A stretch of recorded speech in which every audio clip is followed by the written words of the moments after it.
Well, hello, everyone. Welcome to this week's Canaan STL podcast. This is Pastor Daniel. I'm here today with Pastor Justin Yeary. And, of course, this is all brought to you by Canaan Baptist Church, where we exist to connect you to what matters most, to God, to people, and to purpose. Well, Justin, how are you doing today? I'm doing all right. I'm missing the spring weather, but other than that, doing okay. Yep. How are you? We kind of got teased there with some 70s day. It was great. Absolutely. And it's been like rainy and a nice November fall week. Yep. Well, hey, today we are kind of going to go back over some things we talked about Sunday. This past Sunday, we looked at that very obscure text about this guy being just thrown into Elisha's tomb. Never heard it preached before. I know, me neither. It's kind of interesting, isn't it? And it's just such an odd little verse and a half. It's just kind of thrown in there to 2 Kings 13, and it really kind of seems like it's not very connected to the context before or after. Just there it is. There it is. Yep. But it brings up some good conversation because, if you look at what happened, there was this group of people having a funeral.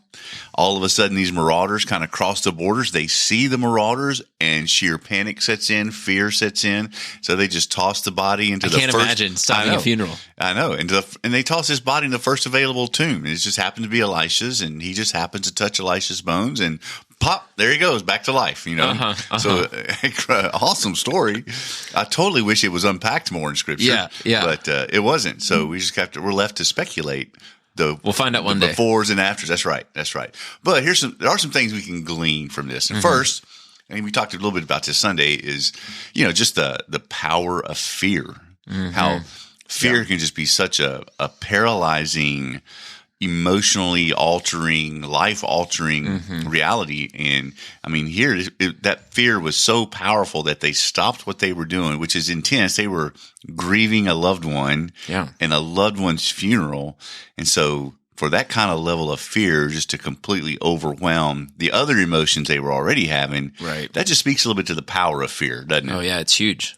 Yep, it absolutely is. So let's take that concept and apply it to life today. What are some fears? I know you deal a lot with teenagers and college students, right? Fears are fun. Personally, as a new dad, never been afraid of anything. Oh, of course not.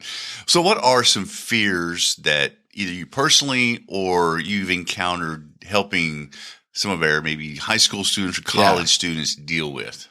Yeah, there's the easy tick list, right? Like everyone's. There's always fears of acceptance. I just think about some of the things that are going on right now. Like everyone faces fears of the future, like questions with family, questions with school. You get into the back end of your senior year and you really begin to be afraid of like, well, what if I don't get into that school? Or what if I move here and things don't work out? What if the scholarships don't come through? And then, we have so many school districts here in the St. Louis area, and people are moving and buying houses, and that creates fear of like friendships. And like, what if I have to go to a different school and like your life gets turned upside down because you moved on the wrong side of the district line? And that can color so much of how you view events of life. It can color so much of how you interact with friends and family and hear things because you're so focused on what could be that you're not able to experience and hear and enjoy what actually is in the moment. Yeah, that's right. It's amazing how much I think we are ruled by our fears, almost to a level. There's a level that we recognize it, but I think there's also a level that we don't recognize it. Oh, absolutely. Like on the levels we recognize, obviously, most of us we lock our doors when we go to sleep at night, and some of us have alarm systems, and all that's driven by a fear. We have insurance policies that we pay a lot of money for, whether it's life insurance, health insurance, car insurance, and all of that's driven by a fear of what could possibly happen. Of the other person not having insurance. Yeah. Oh, that too. Right. Or towing your car off the side of the highway. You lived that one recently, huh? Recently. So, there's so much about fear that we recognize that governs our life, but I think there's also some fears that we may not recognize, or at least perceive on the surface level, that exist that actually impacts our decision making. Oh yeah.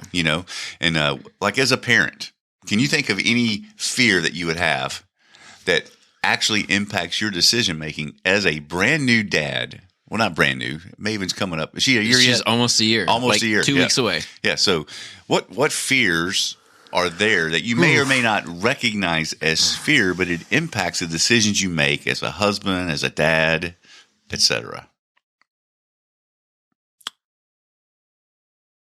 I have definitely had the moments where, I have definitely had the moments of, obviously everyone thinking about what are you going to do with school? What are you going to do with daycare? Like, how are you going to raise, this little kiddo?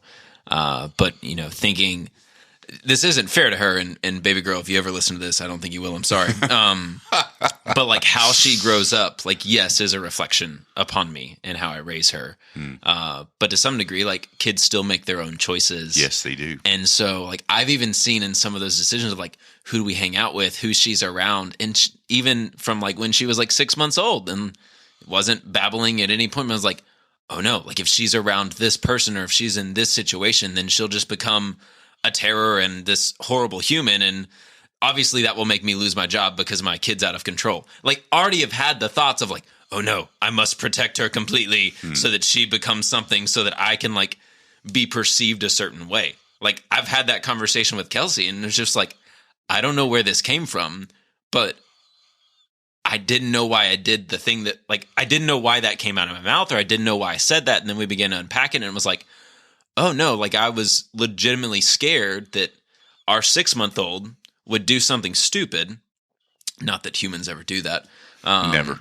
And then that would all reflect upon me and that I would get put in a bad light because of her. And I've already watched that on top of, fear of sticking her finger in the electrical socket or finding the saws downstairs. Absolutely. Fear of not leaving. Oh, we ordered self-closing hinges to the basement door because we're really used to leaving it open. Yeah, there's a whole industry of child-proofing your house. There are the latches for the cabinets. There's the plug covers to go into the electrical sockets. It's a whole industry based on the fear, which is a real legitimate fear. Oh, for sure. But it's a fear. It's a fear. Fear is big money.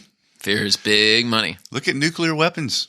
How much countries spend on nuclear weapons? That's fear-driven. It's just so much. Well, they have it, then I have to have it because they could use it and we would lose out. That's right. Absolutely. So we spend so much emotional energy, financial capacity, even spiritual energy on fear. Yep. So let's kind of talk through the help here. So what do we do with that?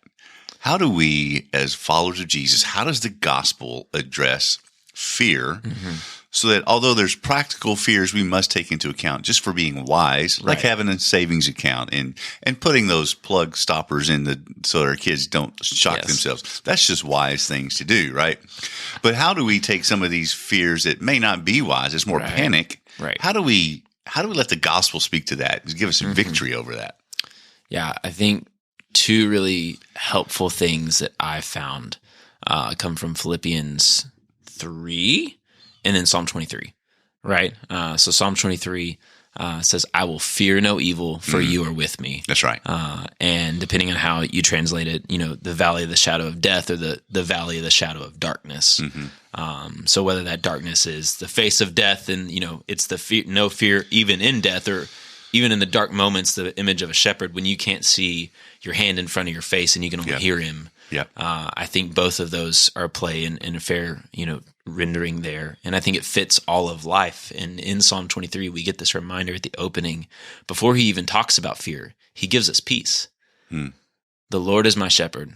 I shall not want. That's right. Okay, I've got everything I need. I'm not going to want. Even if I feel like I want, if the Lord's my shepherd, then he knows what I need. He's going to lead me. He's going to feed me. He's going to guide me. He's going to protect me. I'm not going to want. That's right. He's going to lead me to green pastures and still waters, and he's going to give rest to my soul. So that's best of life case scenario. But the Lord is my shepherd, me not needing to want, doesn't change even in the darkness. That's right. And so him leading and guiding is what destroys the fear. And so oftentimes I've found in myself, in friends, in students that I work with, fear manifests itself as anxieties. Like that's all it is just fear that has come to the top, and worry is just fear-driven thoughts. That's right. And Paul tells us to release those things and by prayer and supplication to let them rise to God. That we try to push all these things down, and it's like trying to push ping pongs down the water. they just float back to the top. But if you pull them out and let them rise, then all of a sudden they're no longer they're going to probably bounce back and show back up. But if you can let it rise, it gets out of your soul. That's right. And just have found memorizing Psalm 23. And in times where it's been really scary, just like repeating that over and over and over again to meditate on it. And then that turns into prayer. Absolutely. And letting it rise out. It's really good. You brought up the example of Psalm 23, how the presence of God can just eradicate fear. Just on a very practical level, I know I've got a brother who's 9 years older than me. Okay. So when I was real little, like 2, 3, 4 years old, I was terrified of the dark.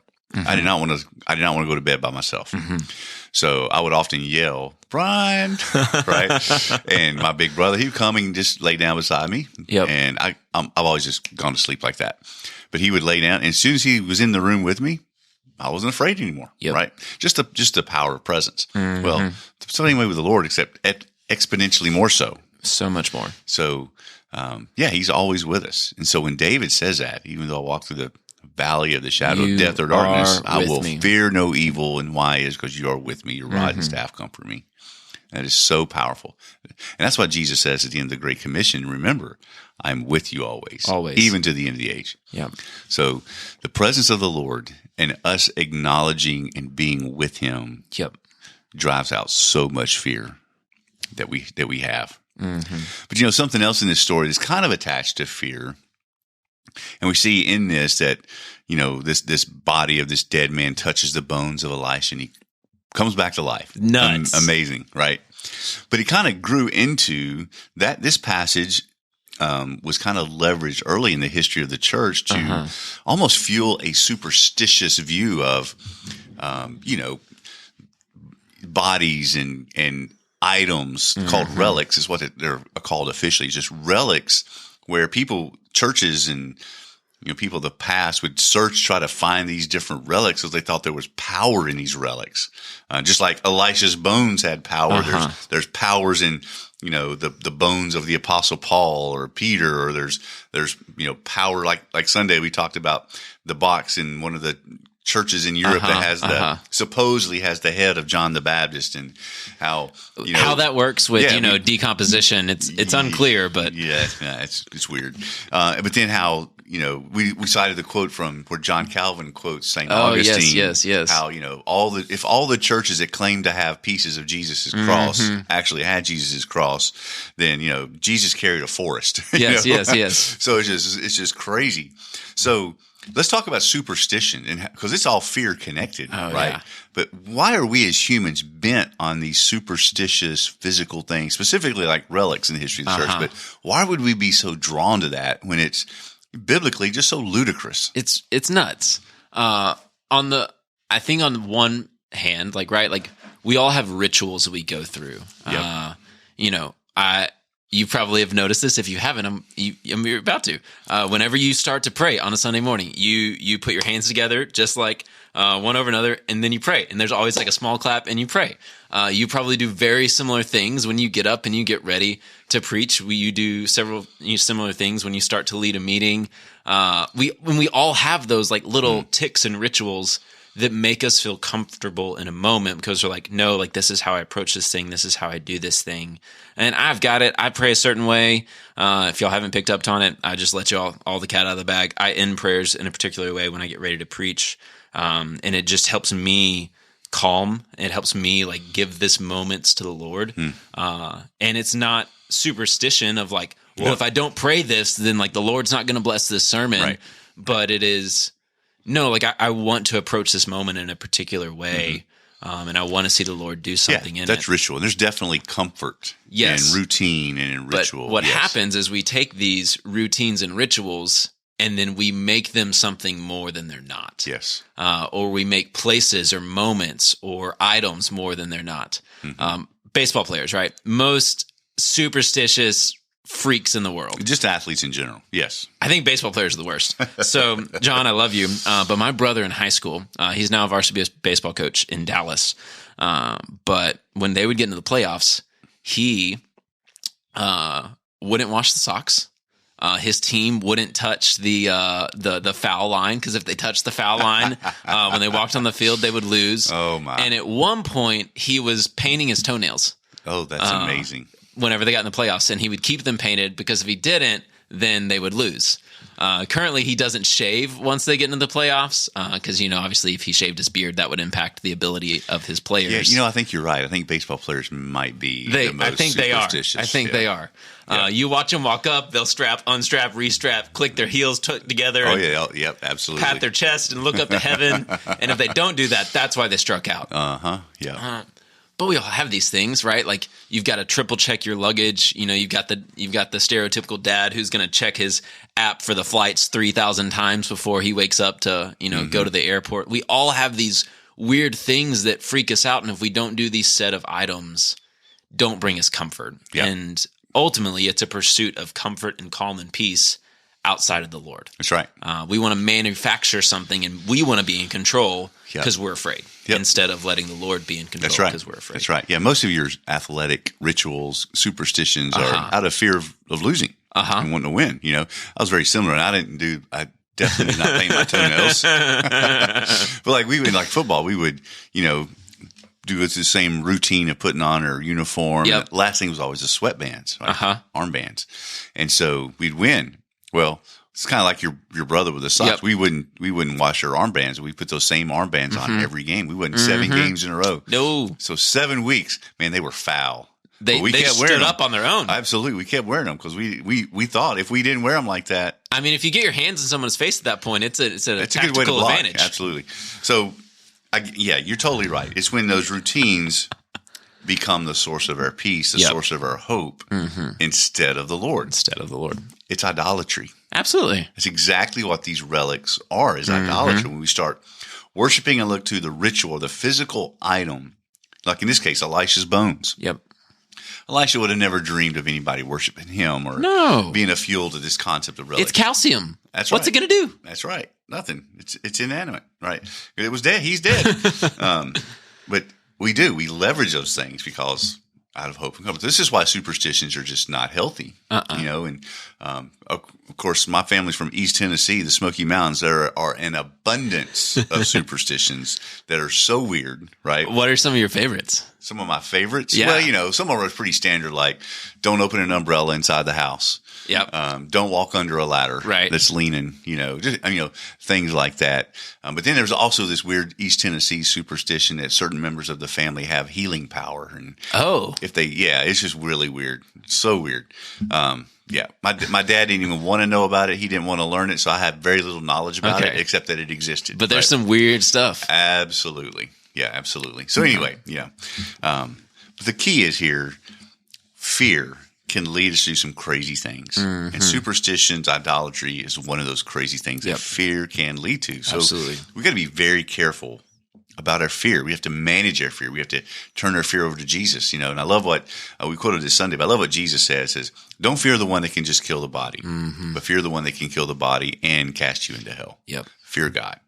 If we fear God, everything else falls into place. Right. That's why in the Old Testament, both Psalms and Proverbs says that the fear of the Lord is the beginning of wisdom. So manage our fear well. Perfect love cast out fear. Cast all your cares upon him because he cares for you. Just so many scriptures here. Don't worry about tomorrow. Tomorrow has enough of itself. Matthew 6:33. Seek first the kingdom of God and his righteousness. And then all these things will be added to you. All these address worry, fear, because they're all connected. Worry, fear, idolatry, superstition, all go together. So pray this week to try to eradicate fear in your life and give it over to the Lord, because he's given you not a spirit of fear and timidity, but one of power and boldness. All right. Well, if you have any questions on this or any further discussions, or if you have any stories you'd like to share, just go ahead and send them our way at info@canaanstl.org. Thanks for joining in today. Thank you, Pastor Justin, for being here. And we'll talk to you next time on Canaan STL Podcast.